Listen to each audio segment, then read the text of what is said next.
천연계와 계시는 둘 다 하나님의 사랑을 증거한다. 하늘에 계신 우리 아버지는 생명과 지혜와 기쁨의 근원이시다. 천연계의 기이하고 미묘한 것들을 보라. 그리고 그것들이 인류뿐 아니라 모든 생물의 필요와 행복에 얼마나 적당한가를 생각하여 보라. 온 땅을 비추는 일광과 적시는 우로, 산과 바다와 들, 이 모든 것은 조물주의 사랑을 우리에게 말하고 있다. 과연 모든 피조물의 날마다의 필요를 공급하여 주시는 이는 하나님이시다. 시인의 글 가운데 이런 아름다운 구절이 있다. 중생의 눈이 주를 앙망하오니 주는 때를 따라 저희에게 식물을 주시며 손을 펴사 모든 생물의 소원을 만족해 하시나이다. 하나님께서는 사람을 매우 거룩하고 행복스럽게 창조하셨다. 그리고 이 아름다운 땅이 조물주의 손으로 창조되었을 당초에는 쇠퇴의 증상이나 저주의 음영이 도무지 없었다. 그렇던 것이 비애와 사망이 이 세상에 이르게 된 것은 사람이 하나님의 율법 사랑의 율법을 범한 까닭이다. 그러나 비록 죄의 결과로 생기는 고통 중에라도 하나님의 사랑은 나타나 있다. 성경에 기록하였으되 땅은 너로 인하여 저주를 받았다고 하였다. 가시덤불과 엉겅퀴 사람의 생애를 괴롭게 하고 근심케 하는 고난과 시련도 죄가 빚어낸 영락과 퇴폐에서 사람을 구원하시는 하나님의 경륜에 필요한 훈련의 한 부분으로서 사람의 유익을 위하여 마련된 것이다. 이 세상이 비록 타락하기는 하였으나 모두가 슬픔과 비애뿐만은 아니다. 천연 그 자체 가운데서 희망과 위안의 기별을 찾을 수 있다. 엉겅퀴에도 꽃이 피고 가시덤굴에도 장미꽃이 더 피운다. 하나님은 곧 사랑이시라는 문구는 방십방십 피는 꽃봉오리마다 뾰족뾰족 돋아나는 풀상마다 기록되었다. 공중을 즐거운 노래로 충만케 하는 아름다운 새들, 향기를 풍기는 연연하고 고운 꽃들, 잎이 청청하게 무성한 수풀의 교목들, 이 모든 것은 우리 하나님의 인정있고 자부적인 권고와 그 자녀를 행복되게 하시려는 그의 갈망을 증거하는 것이다. 하나님의 말씀은 그의 품성을 나타낸다. 하나님께서는 친히 당신의 무한하신 사랑과 긍휼을 반포하셨다. 모세가 주의 영광을 내게 보이소서 하고 기도하였을 때 주께서 대답하시기를 내가 나의 모든 선한 형상을 내 앞으로 지나게 하리라고 하셨다. 이 선한 형상은 곧 주의 영광이다. 주께서 모세의 앞을 지나시며 반포하시기를 여호와로라 여호와로라 자비롭고 은혜롭고 노하기를 더디하고 인자와 진실이 많은 하나님이로라 인자를 천대까지 베풀며 악과 과실과 죄를 용서하나 하셨다. 그는 노하기를 더디하시며 인애가 크시사 이는 그가 인애를 기뻐하심이다. 하나님께서는 우리의 마음을 하늘과 땅에 있는 무수한 증거로서 당신에게 붙들어 매셨다. 천연계의 사물을 통하여 또는 사람이 그 마음으로 체험해 알 수 있는 그윽하고 부드러운 인간적 결연을 통하여 그는 자신을 우리에게 나타내시려고 하셨다. 그러나 이러한 것도 그의 사랑을 나타내기에는 충분치 못하였다. 이러한 모든 증거가 있음에도 불구하고 선의 대적은 사람의 마음을 어둡게 하였으므로 사람들은 하나님을 공포심으로 대하게 되고 또 하나님을 가혹하고 용서성이 없는 이로 생각하게 되었다. 사단은 사람으로 하여금 하나님은 그 주요 특성이 엄혹하게 처단하시는 자, 엄격한 법관이나 각박하고 인색한 고리 대금업자와 같이 생각하게 한다. 또한 사단은 조물주는 사람들의 허물과 잘못을 찾아내어 저들에게 벌을 주려고 질투적 눈으로서 항상 주목하는 자처럼 보여준다. 예수께서 인류 가운데 사시려고 오신 것은 그가 하나님의 무한하신 사랑을 세상에 나타내심으로써 이러한 목매한 오해를 없이 하시기 위함이었다. 하나님의 아들께서 하늘에서 강림하신 것은 하나님 아버지를 나타내시기 위함이었다. 본래 하나님을 본 사람이 없으되 아버지 품속에 있는 독생하신 하나님이 나타내셨느니라. 아버지 외에는 아들을 아는 자가 없고 아들과 또 아들의 소원대로 계시를 받는 자 외에는 아버지를 아는 자가 없느니라. 제자 중 한 사람이 아버지를 우리에게 보여주옵소서 하고 요청하였을 때 예수께서 대답하시기를 빌립아 내가 이렇게 오래 너와 함께 있으되 내가 나를 알지 못하느냐 나를 본 자는 아버지를 보았거늘 어찌하여 아버지를 보이라 하느냐 하셨다. 예수께서 이 세상에서 행하실 당신의 사명을 말씀하시기를 주의 성령이 내게 임하셨으니 이는 가난한 자에게 복음을 전하게 하시려고 내게 기름을 부으시고 나를 보내사 포로된 자에게 자유를 눈먼 자에게 다시 보게 함을 전파하며 눌린 자를 자유케 하고 주의 은혜에 해를 전파케 하려 하심이라 고하였나니 이것이 그의 사업이었다. 그는 두루 다니시며 선을 행하시고 사단에게 눌린 모든 자를 고쳐주셨다. 병자의 신음소리가 아무 집에서도 들리지 않는 촌락들도 있었나니 이는 예수께서 그 가운데로 지나시며 그들이 병을 고쳐주신 까닭이었다. 그의 사업은 그가 기름 부음을 받은 증거가 되었다. 사랑, 자비, 긍휼은 그의 생애의 온갖 행동에 나타났나니 그의 마음은 인류에게 부드러운 동정을 나타냈다. 그는 사람의 소원을 풀어주시기 위하여 인성을 쓰셨다. 아무리 가련하고 비천한 자라도 그에게 가까이 나아가기를 두려워하지 아니하였다. 비록 작은 아이들이라도 그를 잘 따랐다. 저들은 그의 무릎 위에 올라앉아서 인자하시고 사려 깊으신 그 얼굴을 쳐다보기를 좋아하셨다. 예수께서는 진리의 말씀을 하나라도 숨기지 아니하시고 항상 사랑으로서 말씀하셨다. 그는 사람들과 교제하실 때 크신 지혜를 가지고 깊은 주의와 친절한 태도로 하셨다. 무례하지 아니하시고 가혹한 말을 함부로 말씀하지 아니하시고 감정이 예민한 사람들을 쓸데없이 상심케 하지 아니하셨다.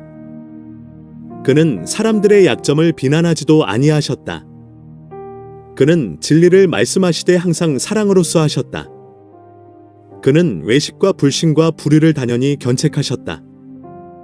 그러나 그가 그렇게 심한 견책을 하실 때마다 그의 말씀에는 눈물이 섞여 있었다. 그는 사랑하시는 성 예루살렘을 향하여 우셨나니 이 성은 길이요 진리요 생명이신 그를 거절하였다. 저들은 구주이신 그를 배척하였지만 그는 저들을 불쌍하게 여기셨다. 그의 생애는 극기적이고 남을 생각하여 돌보시는 생애였다. 각 영혼은 그가 보시기에는 귀여웠다. 그는 몸을 언제나 위엄있게 가지셨으나 하나님의 가족에 속한 각 사람을 끔찍이 사랑하셨다. 그는 모든 사람이 타락한 영혼을 구원하시려는 당신의 사명의 대상자임을 아셨다. 그리스도의 생애 가운데 나타난 그의 품성은 이러하였나니 이것이 곧 하나님의 품성이다. 그리스도를 통하여 나타난 신령한 긍휼의 흐름은 하늘 아버지의 마음에서부터 흘러내려 인류에게 미친 것이다. 자애로우시고 긍휼하신 구주 예수께서는 육신으로 나타난 하나님이시다. 예수께서 세상에서 사시고 고난을 받으시고 죽으신 것은 우리를 구속하기 위함이었다. 그는 우리로 하여금 영원한 기쁨에 참여하는 자가 되게 하기 위하여 간고를 많이 겪은 자가 되셨다. 하나님께서는 은혜와 진리가 충만하신 당신의 사랑하시는 아들이 무한히 영광스러운 세계로부터 죄로 인하여 손상되고 쇠퇴되고 사망과 저주의 음영으로 어두워진 세계로 내려오심을 용납하셨다. 그는 당신의 아들로 하여금 당신이 사랑의 품과 천사의 존숭을 떠나서 수치와 능욕과 압제와 증오와 사망을 당하시기를 허락하셨다. 그가 징계를 받음으로 우리가 평화를 누리고 그가 채찍에 맞음으로 우리가 나음을 입었도다. 보라! 광야의 예수, 겟세마네 동산의 예수, 십자가상의 예수를 흠이 없으신 하나님의 아들이 죄의 짐을 몸소 지셨다. 하나님과 일체이신 그는 죄로 인하여 하나님과 사람 사이에 막힌 두려운 간격을 그의 마음 가운데 절실히 느끼셨다. 이것이 나의 하나님, 나의 하나님, 어찌하여 나를 버리셨나이까 하는 고민의 부르짖음을 그의 입술에서 나오게 한 것이다. 죄의 무거운 짐, 죄의 무서운 흉악성과 죄로 인하여 하나님에게서 끊어지게 됨을 느끼는 그것이 하나님의 아들의 심장을 터지게 하였다. 그러나 이 큰 희생을 한 것이 하늘 아버지의 마음에 사람에게 대한 사랑을 일으켰거나 또는 아버지로 하여금 구원하시고자 하는 생각을 가지게 한 것이 아니다. 결코 그런 것이 아니다. 하나님이 세상을 이처럼 사랑하사 독생자를 주셨다. 아버지께서 우리를 사랑하시는 것은 이러한 큰 속죄를 인함이 아니니 그가 우리를 사랑하심으로 이러한 속죄를 준비하신 것이다.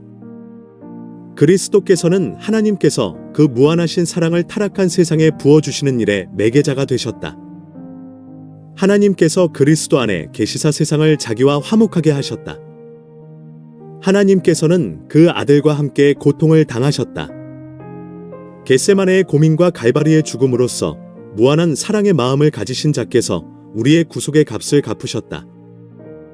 예수께서 말씀하시기를 아버지께서 나를 사랑하시는 것은 내가 다시 목숨을 얻기 위하여 목숨을 버림이라고 하셨다. 이 말씀의 뜻은 이러하다. 나의 아버지께서 너희를 심히 사랑하시기 때문에 너희를 구속하기 위하여 생명을 버린 나를 더욱 사랑하신다. 내가 내 생명을 들여 너희의 빚, 부채과 죄를 담당하여 너희의 대리자와 보증인이 되므로 나는 아버지께 귀여움을 받나니 이는 나의 희생으로 말미암아 하나님께서 자기가 의로우시며 또한 예수를 믿는 자도 의롭다 할 수 있습니다. 하나님의 아들밖에는 아무도 우리의 구속을 완성시킬 수 없나니 이는 아버지의 품에 있는 자만이 능히 아버지를 나타낼 수 있습니다. 오직 하나님의 사랑의 높이와 깊이를 아는 자라야 그것을 드러낼 수 있는 것이다. 타락한 인류를 위하여 그리스도께서 들이신 무한한 희생이 아니고는 잃어버린 인류에 대한 하나님의 사랑을 표현할 것이 없는 것이다. 하나님이 세상을 이처럼 사랑하사 독생자를 주셨다. 하나님께서 그를 주신 것은 다만 인류 가운데 사시고 인류의 죄를 담당하시고 인류의 희생 제물을 죽게 하신 것만이 아니다.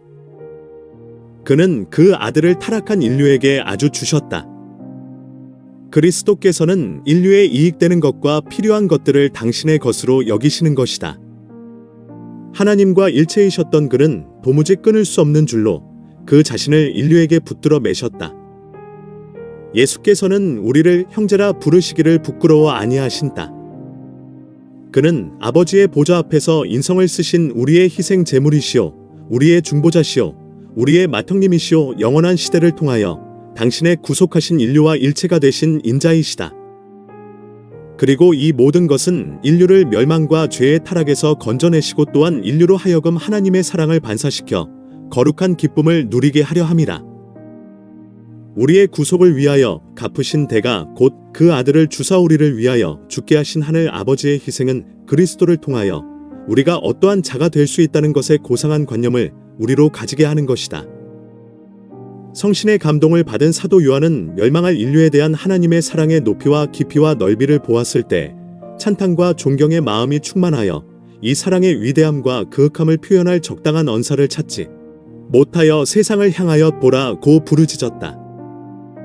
보라, 아버지께서 어떠한 사랑을 우리에게 주사 하나님의 자녀라 일컬음을 얻게 하셨는고 이것은 사람을 얼마나 가치 있게 보심인가. 범죄로 말미암아서는 인류가 사단의 백성이 되었으나 그리스도의 속죄의 희생을 믿음으로 말미암아 아담의 자손들이 하나님의 자녀가 될 수 있는 것이다.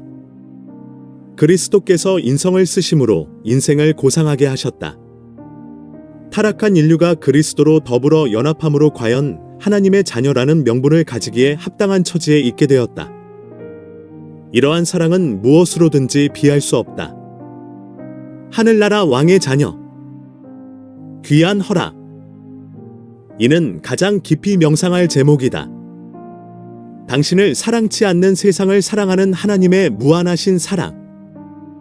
이러한 생각은 우리의 심령을 부드럽게 하며 우리의 마음을 사로잡아 하나님의 뜻에 순종케 한다.